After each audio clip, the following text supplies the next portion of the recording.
everyone. My name is Sandra Kim, IA's Professional Development and Strategic Programs Director. I want to welcome you to today's Manufacturer Series webinar titled Filtration in Landscape Irrigation, Selection Criteria and Available Solutions. This session is sponsored by Amiad Water Systems. Amiad Water Systems has been mastering filtration technology, developing and marketing filtration solutions for agricultural and industrial use for over 57 years. For more information, visit their website at www.amiad.com. Now, I have just a few housekeeping notes before we get started. This session will be recorded and all microphones will be muted. This webinar is worth 1 CEU. You can enter it on the Submit CEUs page under the Certification tab on the IA website at irrigation.org. A question and answer session will be held at the end of the webinar. If you have any questions, please type them into the question box on your screen. The presenter will address them at the end of the session. Our speaker today is Ron Kraus.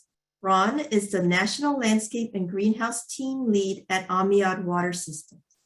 Without further ado, I'll turn it over to Ron. Thanks, Sandra. I really appreciate the opportunity here to present filtration and filter selection in the landscape and irrigation world.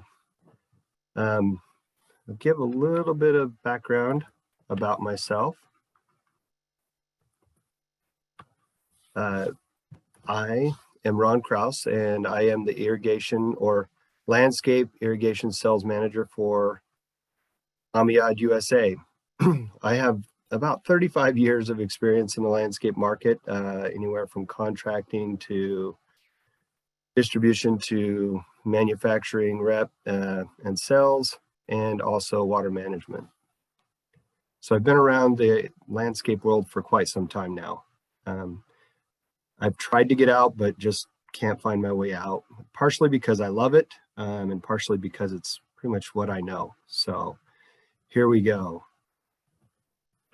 I want to talk a little bit about filtration. We're going to go over a couple things, but I want to get your minds thinking about things and first address the state of mind that we are in with water and filtration.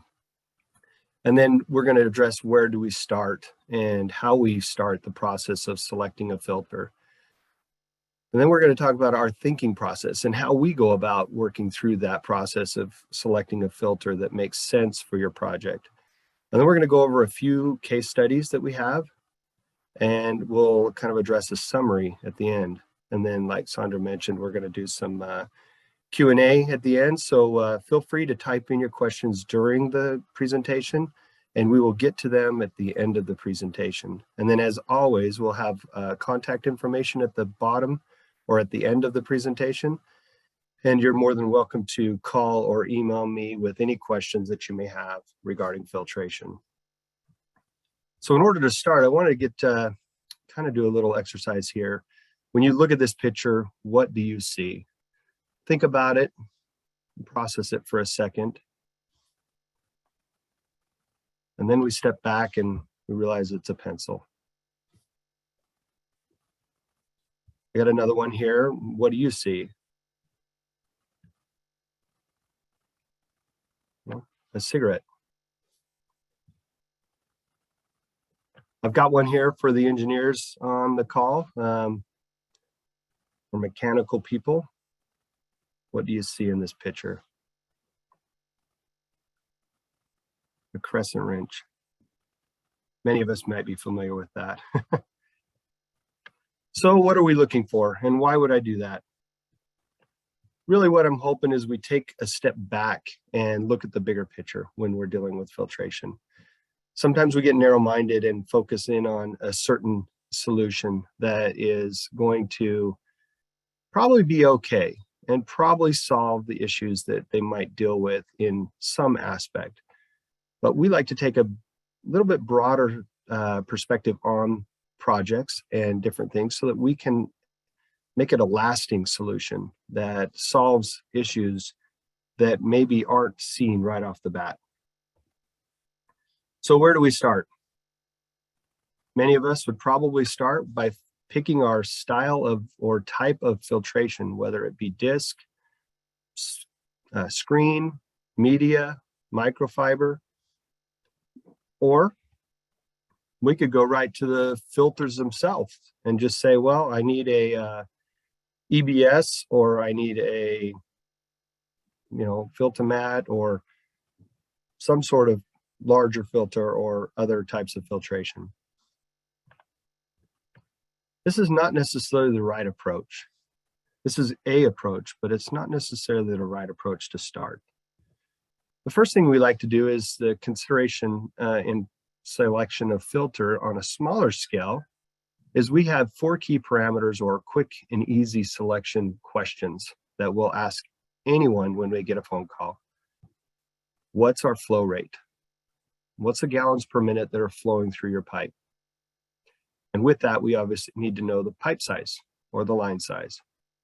Then we'll ask, what's the static and dynamic water pressure? We'll also ask, what's the water source? The water quality, like, is it an average water, or is it really poor water, meaning it's got a lot of debris and or bacteria or things like that that are causing the issues? And then we want to know what you're protecting. What's downstream that we need to protect, and why do we need to have mechanical filtration? Our previous webinar that we did in the spring, we talked about filtration, and the specifics with mechanical filtration is really just getting particles out of the water for downstream use. And that is for protecting whatever we are using for our emission device, or even our where we're putting the water for our plant lives and things like that. We kind of do this through a process of our thinking process. Number one, we need to recognize the pain, or what is the business problem? What is the problem that we're dealing with in our crop, in our irrigation system, and how we can solve that. Then we want to diagnose the application. We want to put together a success criteria, and we want some water data to go along with this. And then we also take into consideration what the site or the end user's needs are. Our technology of choice is our 4th thing that we get to, which is where we were starting at, many of us. We start talking about what the strong points are of screens, or what the limitations are of a screen or a disc. And then we start talking about sizing, and this is as per guidelines and other factors that we come across. So let's start out with, what is the business problem? Recognize the pain. What's the challenges we are dealing with? Well, in the landscape, many of the times we deal with clogged nozzles, pressure loss, irrigation downtime, labor to clean the filters, space. What's our space? What's our footprint? What area do we take up with our filters and or our infrastructure? So this is what I mean by what is the pain and what is the problem. The next part that we want to discuss and review is the diagnosis. And in order to do this, we need to know our application. This is like when you're designing a system, what are you designing? What are you putting into the project? Is it going to be drip? Is it going to be rotors? Is it going to be precision nozzles that are going to emit at a higher precip or a lower precip rate, and their orifice is smaller? We want to talk about our success criteria.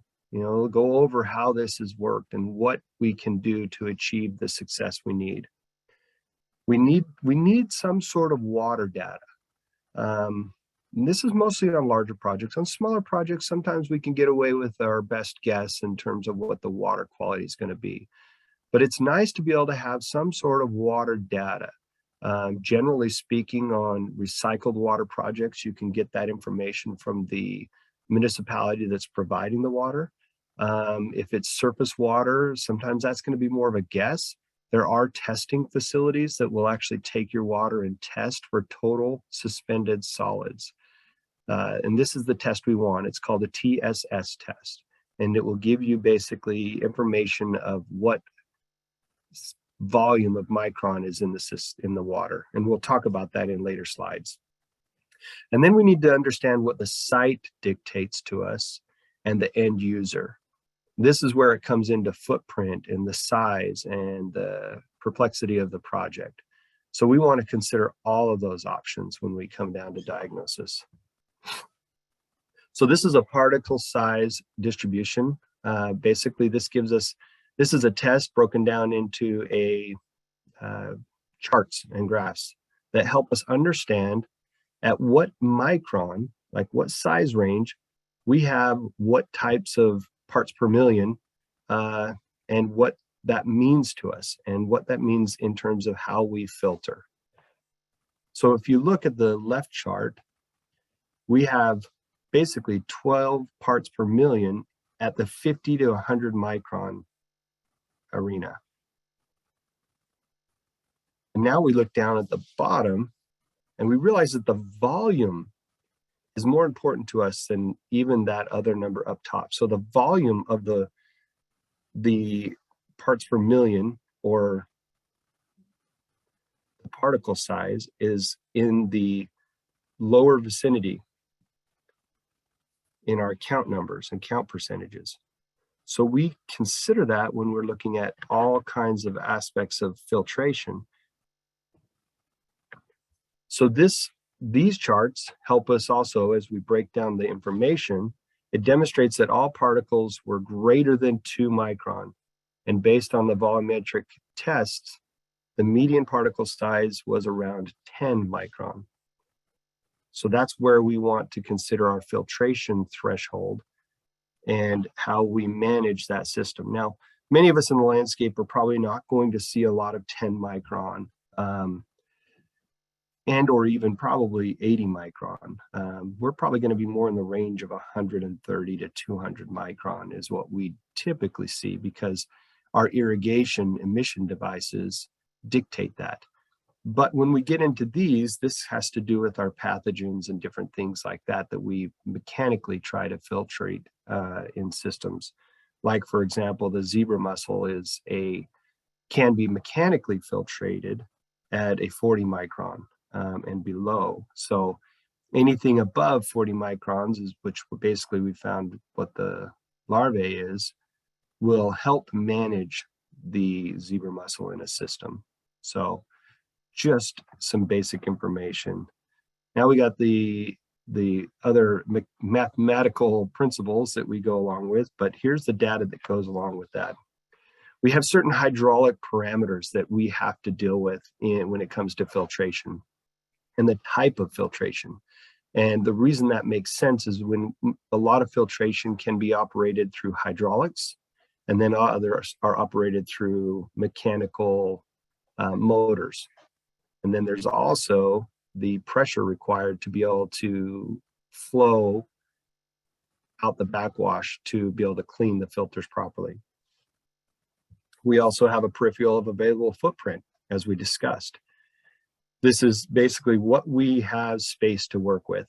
In some projects, we have very little space, and I have a couple projects that they don't want to see anything out of the ground or that isn't screened specifically. So those are things that we have to consider. We also have to consider the upstream and downstream process, meaning where does this water come from and where does it go and what are we dealing with? You know, that's again talking about the water quality and the emission devices. We also have to consider backwash. When we flush a system, where does that drain to? Where does that go? And how do we deal with that? In the recycled water world, we have a lot of requirements and regulation in terms of where that can be drained to. So we have to manage that when we're designing a system and when we're thinking about filtration and the size and the selection of that filter. And then other components that we may, or conditions that we may not consider, is the ambient temperature, power supply, and or compressed air on some systems.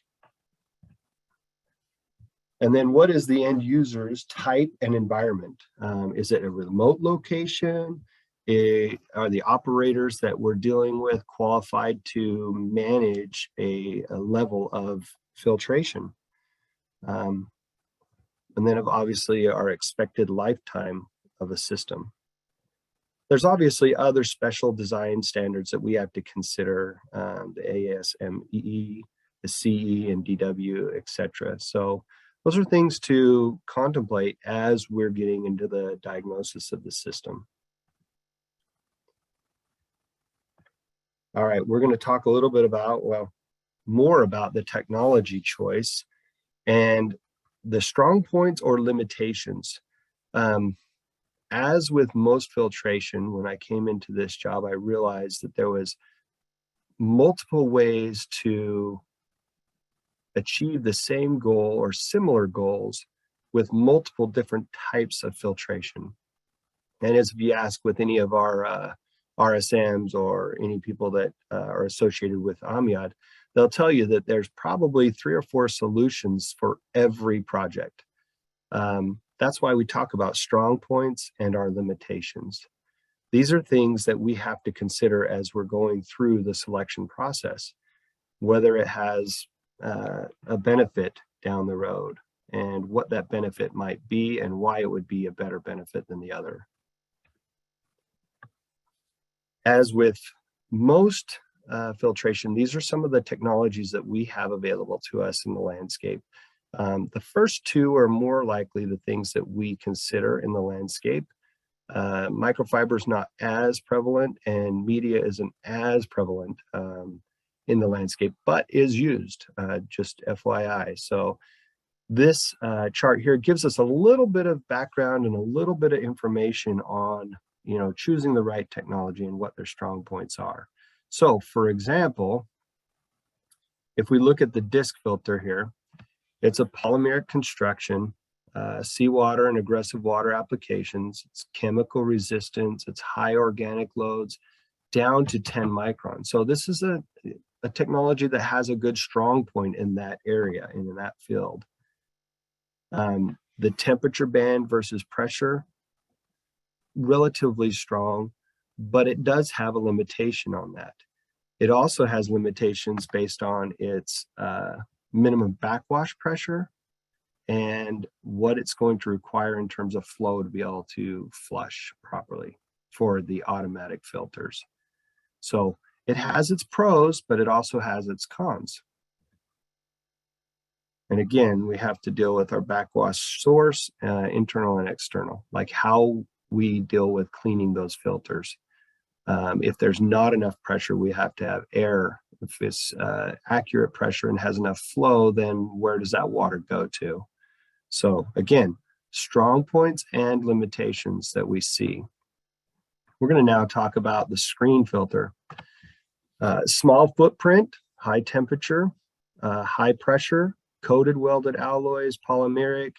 It's, inorganic loads down to 10 microns. So a lot of strong points.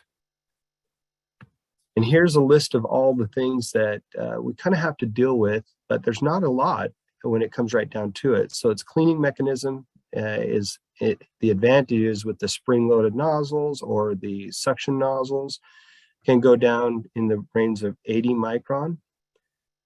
The low backwash flow rate, which means that you don't have to have a lot of water flow to be able to clean this thing. So that's a strong point. You can get the drive type, either electric or hydraulic, which means, your power system, if you're dealing with a power challenge, getting power out to a system that's remote, you can have it flush hydraulic. It has low operational pressure for cleaning. So meaning that it doesn't have to have a lot of pressure for the cleaning. This is a process, this is a strong point for this filter, which gives us a lot more wide range of solution opportunity for it. So that helps us understand a little bit of the strong points and the limitations that we deal with in our technology choice. In many projects, as we lean back on it, we look at it and we find that there's probably more variables in the screen in specific projects that we see in the landscape. There are a lot of projects that have need for or can be used for the disk, but it's not as prevalent as maybe the screen would be and is useful as maybe the screen is for ease of use. So now we get to where we're actually talking about the sizing.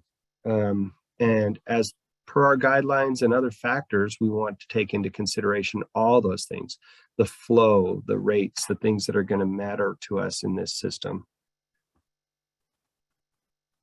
So this gives us a little bit of data in terms of the flow and what the calculations are for types of different water that we take into consideration. Oops, sorry. If we're dealing with an average water system, and these are some of the things that we see our temperature ratios at the 10 to 30, the pH 6 to 8.5 is what it will manage in, is what we'll see in those types of water. And this is just a very vague chart that we run off of when we look at this. Again, this doesn't give us all the information, but it gives us enough information to help us understand our particle loads and what we can manage flow-wise through each different specific filter. So that helps us when it comes right down to sizing the filter. And again, here's another one that helps us understand what we can do in terms of micron ratios and what we can filter down to with our gallons per minute, as well as our micron rating. And as you know, obviously very poor is very challenging to get down into the 10 micron. Can it be done? Yes, it can, but with this particular filter that it's saying for the SAF or the EBS, it's probably not going to work. And so we have to go to the next level of filter. But again, like I was mentioning here, on the average side, we could easily manage a system at 40 micron with 200 gallons per minute at a 0.57 loss. So it's helpful for us to understand that. And now when we get into this one helps us understand our filtration degree. We always have everything with Amiad is color coded for our filtration degree. So if you can see this chart here, the 400 micron system is color coded as blue. It's helpful for when you're actually dealing with replacement filters and different things like that. In a poor water system, at 22 gallons per minute, at 40 microns, we need to be able to manage that at the 5 ratio. Okay, so I've shared with you basically how the thinking process works and how we function with that thinking process. Sorry about that. I had a recap of what we went over based on our thinking process. And again, we want to recognize the pain or the problem or the challenges that our customers are dealing with. We want to be able to process that data for them. And then we want to be able to manage that in the selection criteria that we talked about through the different types of technology that we have. So what I'm going to do is jump into our, a couple case studies that we've done and some different projects that we've done that we've selected certain filters for that have helped us in understanding even this process better. So we have a facility. It was an equestrian facility that was expanding a newly landscaped competition area or arena, where they utilized recycled water stored on site in a basin. And the water needed a booster station to build pressure for the newly landscaped facility. They utilized 2 3-inch mini Sigmas that they installed after the pump in the enclosure to filter down the system to about 130 micron. This irrigation design had rotors for the turf as well as drip for the planters. The system is functional and pressure loss is less than 1 psi because of the automatic filter. Now we're going to talk about why we chose the automatic filter. But so the challenges or the pain for our client was that it was a financial impact because the use of recycled water saved them a lot of money in order to use rather than potable water or municipal water. This helped them to obviously save that dollar figure of what it would cost it to spend for potable water. But what they did is they needed water to be clean in order to function, because again, we're dealing with irrigation systems that would have had challenges, such as you can see up here in these pictures, with any kind of blockage or pressure reduction. They would have had challenges such as this. And so the financial impact was that they'd have obviously loss of plant life. They would have appearance would be down for events, and obviously they wouldn't be revered as a very nice facility. So they wanted to be able to understand what they could do to make this better. So we needed to, remove the biological and material, silts, sands, debris. So that was our application. Our water data we knew was recycled water, surface water, particle size distribution at 130 micron. The reason we knew that was specific to the emission device that we were dealing with. We weren't able to run any water quality data on this project, but we knew that we needed to be filtered down to 130 micron minimum, because our rating on our drip tubing was rated and manufacturer recommended down to 130 micron. So we knew we needed to do that. So our success criteria was removal of algae, silts, debris, and sands at the 130 micron at a high flow rate of 240 gallons per minute. This is why we chose to put 2 3-inch mini Sigmas in a battery setting so that they could handle the higher flow. So some of our site characteristics, it was commercial. We needed an enclosure custom built, and it needed a pump demand requirement. So we were able to put that all together and work with one of our trade partners to build it. We now went back and needed to kind of figure out whether we wanted to go disc filtration or screen filtration. Based on size, based on our footprint, our flow rates, and our power availability, as well as we wanted this to be hydraulic, and we didn't want to have compressed air or anything else because of our backflush system. We wanted it just to be able to backflush into a seepage pit. We decided to go with the screen technology. So our screen filter was the one that we went with. So our strong points, again, screen versus disc. The screen allowed us for a larger filtration area, which meant that we had less cleanings needed or less flush events needed, which is a better thing for water savings. Our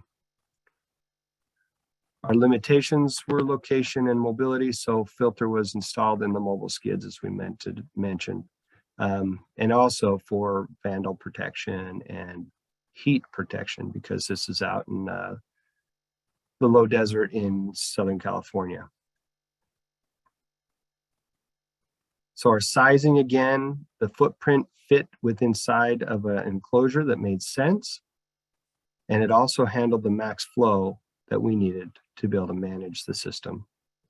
So again, a lot of different parameters that we put into place that we considered when building this and when thinking about how to put all this together.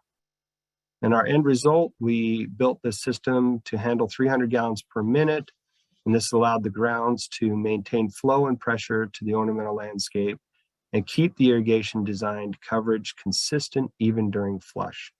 So again, this is a fully automatic filter, self-contained, battery operated, that can handle the kind of flow that we needed and can flush while irrigation is happening.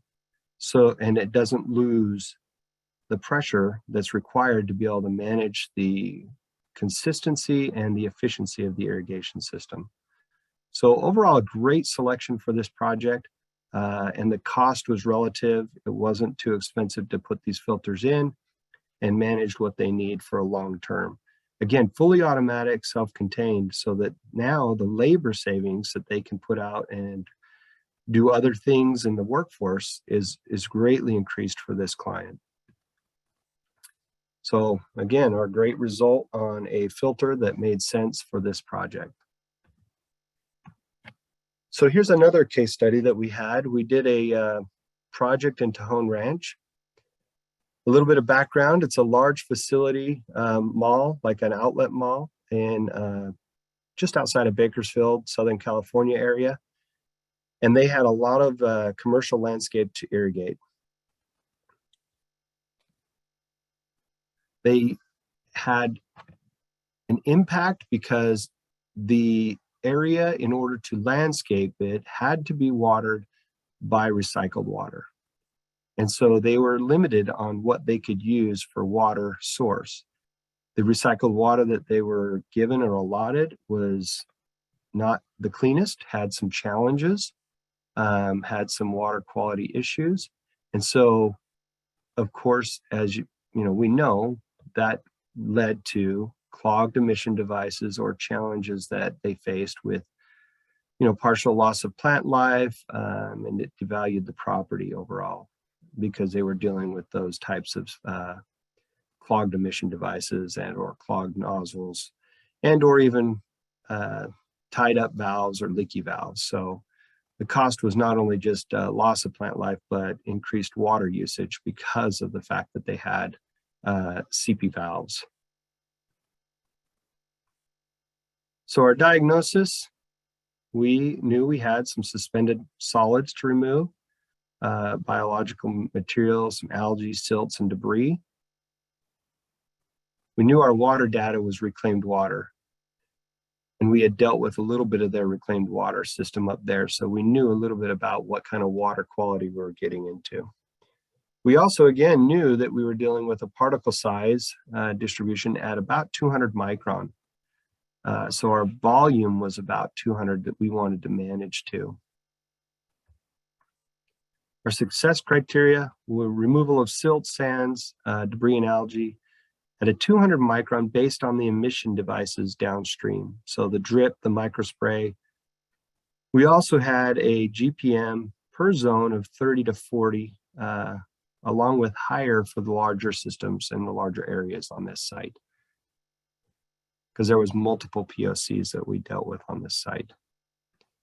Our end user was a commercial install at point of connection for each different pad that was developed. We had a flush concern in terms of where we could put that water, and so there was some seepage pits that were required to be installed, and we needed to have some vandal protection. Again, we come to our screen versus disc, and this one really came down to cost and or a footprint, again, that would fit the mold that we needed. So we chose to go with the screen because, again, it allowed for a larger filter area, which allowed for more flow and less pressure loss due to buildup. The size was another issue, as mentioned, and so we had to put we were putting these filters in vandal protected enclosures.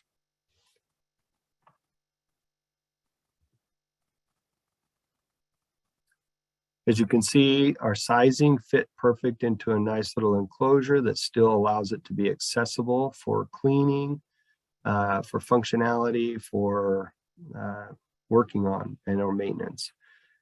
Again, this is another filter, the Mini Sigma, as mentioned before, that is fully automatic, self-contained. It manages itself. It all operates off of 4 AA batteries, a DC system, and it's hydraulically flushed. So there is no need for external power. It's great for remote locations, and it's a cost savings to the end user for not having to run wiring and all the power mechanisms that come with that.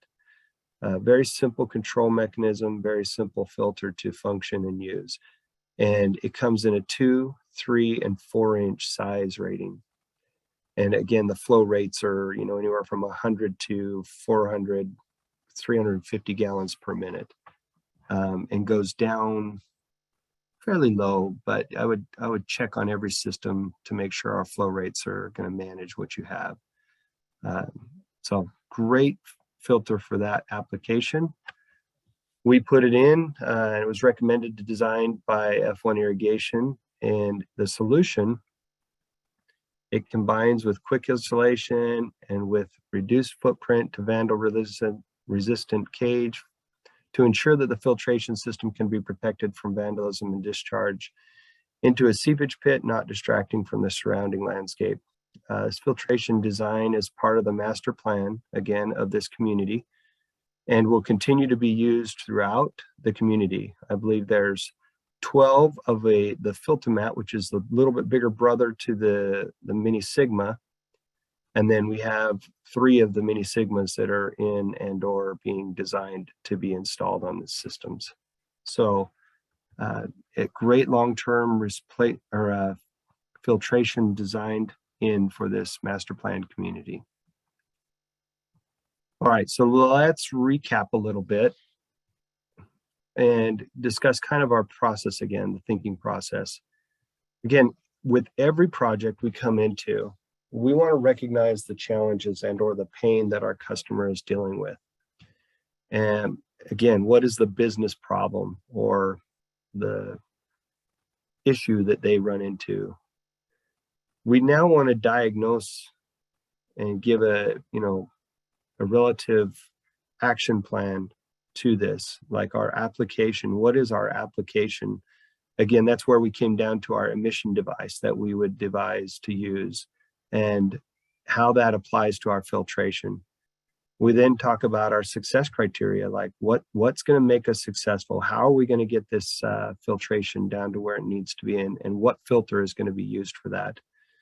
Water data is key and helpful for us. If we don't have it, we can kind of fall back onto our charts to help us understand what we would typically call a poor or very poor system. And then our site and end user, what are their needs? What are they expecting out of this? Like whether they want to see the filter or whether it can fit into a box or whether it can fit into a corner and be hidden, or whether we can get power to it or not. And then we go to technology choice. And these are where we understand our pros and cons, or strong points and limitations with all different applications.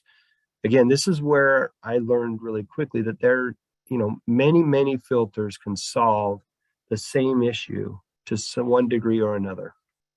However, we want to be able to narrow that down to the best choice possible and pick the best one that works. And we do that by listing out the strong points and limitations, again, the pros and cons, and it helps us to make that selection. Our sizing, we want to do that per the guidelines. Every filter has a flow guideline ratio based on the water quality that we're given. So, for example, every filter that we have a chart that will help us understand what it will manage in terms of how much flow if the water is perfectly clean. And then we take that and calculate backwards based on whether it's average water. And if it's average water, then we can say, okay, it will handle, you know, if it's 200 gallons per minute that it handles with perfectly clean water, that drops down by a certain percentage and goes to maybe 140 or 160 gallons per minute with average water. And then for poor water, it goes to 110 gallons per minute. And this is all a ratio and a factor that's calculated based on the screen area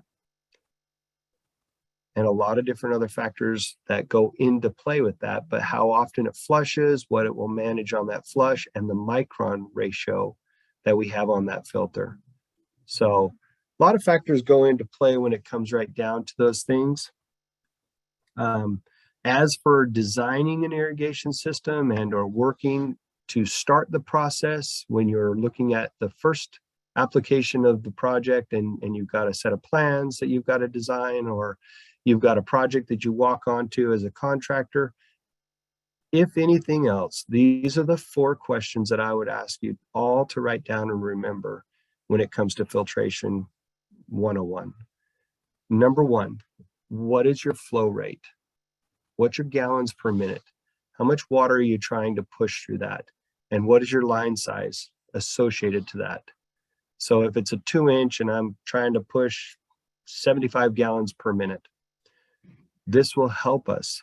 You can calculate that if you don't have the information and you're not sure what that's going to be. You can calculate that based on how much your emission devices are pumping out and how much each valve and each zone will be pumping out, and then how many valves and zones you plan on running at each time. So it's a very simple formula, very easy to understand, but it's something that we need to be able to understand so that we can help design the right filter in. Second question is static and dynamic water pressure. We need to know what you're going to be running right off the source, and then what you're running as the system's burning water. This is a pretty easy test that can be given, when you got a water meter or a line coming in. You can do a pretty quick static test and then understand potentially what your dynamic water pressure is based on your flow and system use. This helps us to understand what filter we can select and which filter fits that mold best, because some of the filters do have high pressure ratings that we can exceed, or we have challenges with that filter. Next part is water source. Where are you getting your water from? How clean is it? How dirty is it? How great is it? And what we anticipate that water to be. A lot of times we don't know and we're not 100% sure, but we want to, if we can understand at least roughly gauged what that water source is like, then we can attack this system with great success. And then the last question again is what are you protecting? What is our goal with this end water? In the landscape, 99% of the time, we kind of know what those emission devices are going to be, what manufacturer you use when you design a system, what type of drip tubing you like to use when you install a system. That's all relative to the emission device. And every manufacturer out there has a rating listed on their product. If you look up their cut sheets, it will tell you required or recommended filtration requirement. And generally speaking, in the landscape world, we're anywhere from 100 to 200 micron. So pretty simple information as long as you look and dig out the data, and it can understand what that means for us.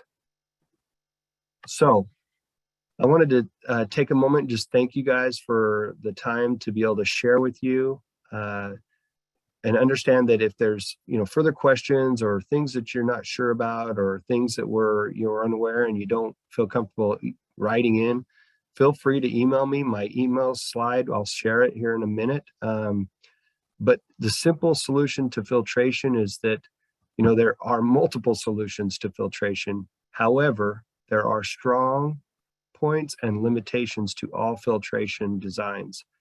Amiad has many filtration solutions, and we are here to support and guide any way that we can possibly help. Our website has plenty of data on there. We also have brochures and data and information that is linked on our website that will help guide you in your filtration selection process. This will also help you understand that there's multiple ways and resources of water to be able to utilize for your facilities. And these are going to become more and more popular as the time goes on with water scarcity and challenges that we face in our nation with water. So I encourage you to learn more and to become more educated in filtration. Take the time to listen to our regional sales managers as they come around and want to talk about filtration. We have it's by design for what we need to do with our water and our filtration. So again, appreciate the time. We'll go into question and answers at this point. Thanks, Ron. Yep. Looks like we have quite a few questions in the Q&A box. Let's start from the top. The first question is, I understand that this technology is more appropriate for removal of suspended organic matter and screen is better for inorganic. Is this correct? And the second, go ahead. Sorry.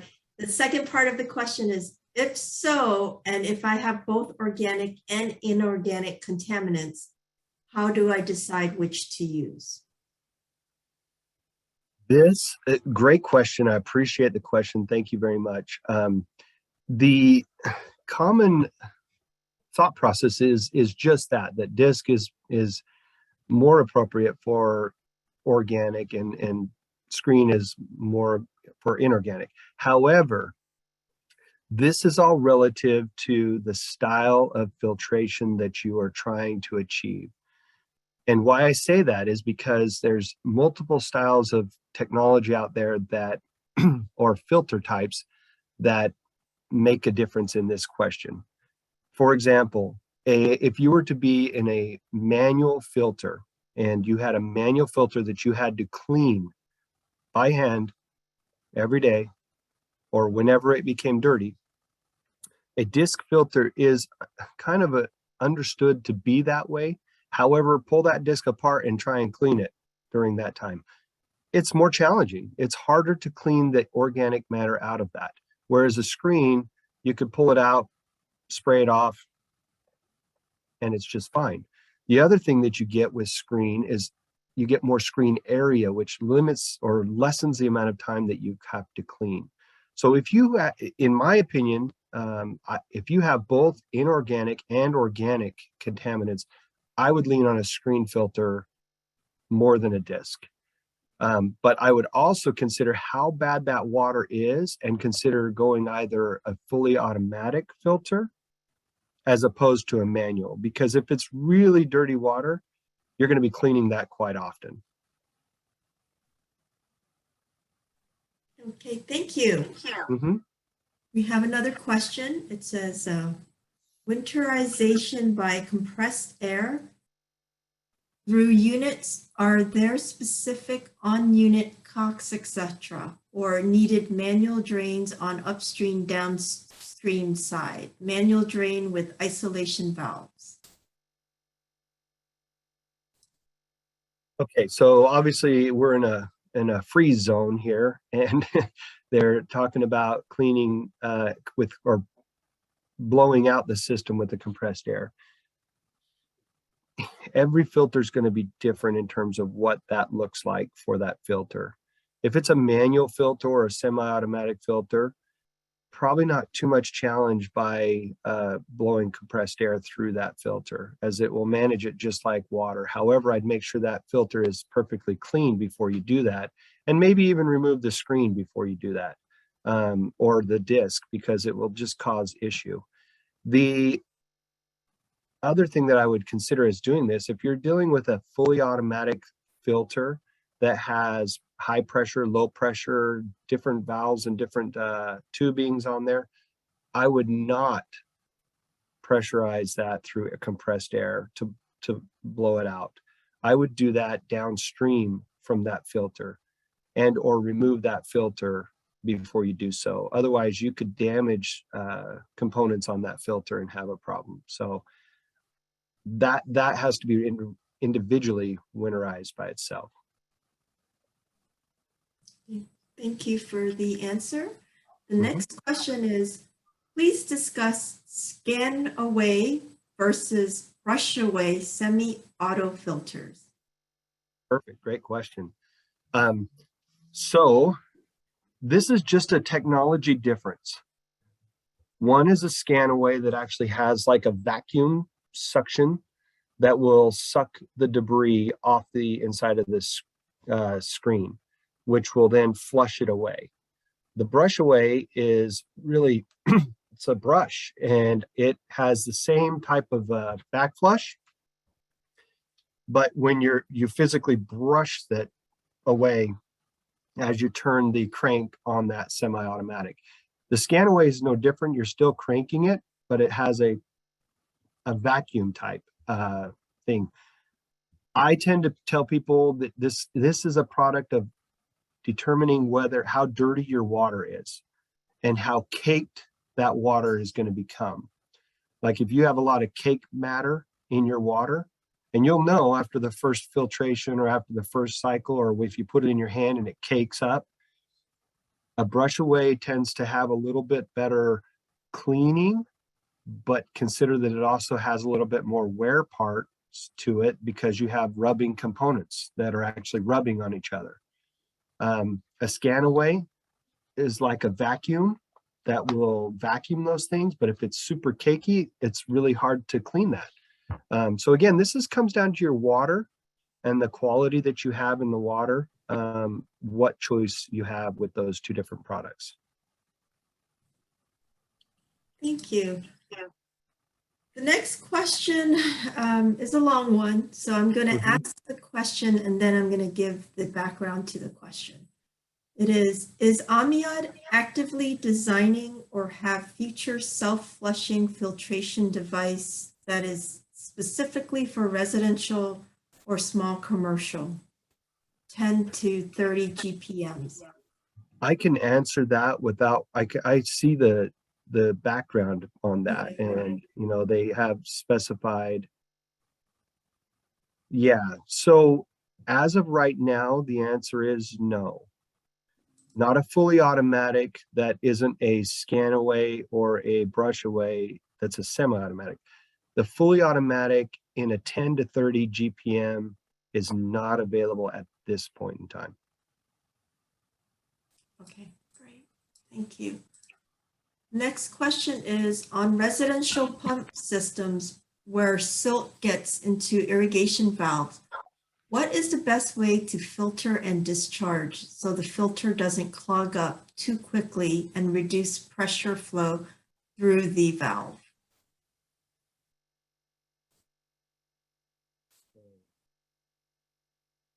So this one is going to go back to there's a product line, a couple different product lines that, again, putting on your point source where your main point is coming into the system before your valves. When it comes right down to your irrigation, we want to always filter before valves and after the pump. There's reasons being how we want it after the pump. We don't want the pump to go dry in case the filter gets clogged or failed. So we want to make sure it's after the pump because a pump is designed to keep a static pressure or dynamic pressure. If you're having bad issues with caking or debris or things like that in your water, and it's terrible that you need to look at going from a manual filter to a semi-automatic or a fully automatic, these are some decisions that you have to take into consideration in terms of financial side. What you really are willing to spend to be able to manage your irrigation system without having to go out there and physically clean a filter. If you put a manual filter on there, the cost is obviously less, but you're going to be cleaning that filter pretty regularly. The other thing you have to consider is location and ease of getting into. meaning that if you can't access the site very easily, you may consider going with a more fully automatic filter. So it cleans the filter for you rather than you having to go do it yourself. But that's a function of something you'd have to consider when you look at your design criterias and things like that on your property. Thank you very much. The next question is, there's much confusion about filter mesh and Micron. Is there a way you can simplify that difference to the audience? Absolutely. Filtration, the landscape has lived in the world of mesh for years and years and years. Unfortunately, the world of mesh came from the linen industry, fabric industry. And they termed that, it basically how many thread counts are in a square inch. Now, you could have a thread count of 2, but have a hole size or a particle size where the actual orifice of whatever is going to go between there be very small. So it's not a true accurate way to determine the size of filtration. That's why we go by micron, because micron is actually the terminology of what size of particle or item will go through that hole in the filtration. So the simple answer is really there's a conversion chart between mesh and micron. I can share that with anybody if they're asking for it. If they want to shoot me an email, I'm happy to share that with them so that they can see what the differences are. But that's the down and dirty definition of the two. And it's hard to convert our industry that's been doing it for years and years in mesh. And unfortunately, it's challenging to deal with that. But 200 micron is about 80 mesh, essentially, in a rough term. Thank you for that clarification. We have a couple more questions. What do you recommend for water that comes from parking lot runoff? Oil and other fluids are a concern. Sounds like a stormwater management cistern type of program. So we deal with mechanical filtration. Mechanical filtration will deal with total suspended solids.